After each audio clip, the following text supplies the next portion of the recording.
Hi weavers, welcome to our channel. ఎలాంటి background లేకుండానే హీరోగా పరిచయమైన తనదైన సినిమాలతోనే ప్రేక్షకులను అలరించాడు స్టార్ హీరో విజయ్ దేవరకొండ. వరుసగా సినిమాలు చేస్తూ అడ్వర్టైజ్మెంట్లు చేస్తున్నప్పటికీ కూడా సినిమాలో ప్రస్తుతం పెద్దగా బ్లాక్ బస్టర్ హిట్ అయితే సొంతం చేసుకోలేకపోయింది. రీసెంట్గా విడుదలైన ది ఫ్యామిలీ స్టార్ అనే చిత్రంతో ప్రేక్షకుల ముందుకు వచ్చాడు విజయ్ దేవరకొండ.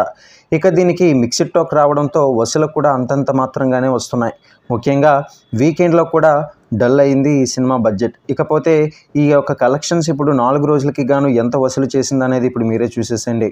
నైజాంలో 13 కోట్లు, సీడెడ్లో 4.50 కోట్లు, ఆంధ్రప్రదేశ్లోని మిగిలిన ప్రాంతాల్లో కలుపుకొని చూసుకున్నట్లయితే 17 కోట్ల బిజినెస్ అనేది జరిగింది. ఇలా మొత్తంగా తెలుగు రాష్ట్రాల్లో 34.50 కోట్లకైతే అమ్ముడైంది ఈ సినిమా. అలాగే కర్ణాటక ప్లస్ రెస్ట్ ఆఫ్ ఇండియాలో 3 కోట్లు, ఓవర్సీస్లో 5.50 కోట్లతో కలిపి దీనికి 43 కోట్ల బిజినెస్ అనేది జరిగింది. సరైన హిట్ కోసం వేచి చూస్తున్న విజయ్ దేవరకొండ అభిమానులకి ఈ సినిమా కాస్త నిరాశపరిచింది. మరి ఈ సినిమా చూసిన మీ యొక్క అభిప్రాయాన్ని కింద కామెంట్ సెక్షన్లో తెలియజేయండి. మరిన్ని అప్డేట్స్ కోసం ఛానల్ని సబ్స్క్రైబ్ చేసుకుని లైక్ చేయడం మాత్రం మర్చిపోకండి.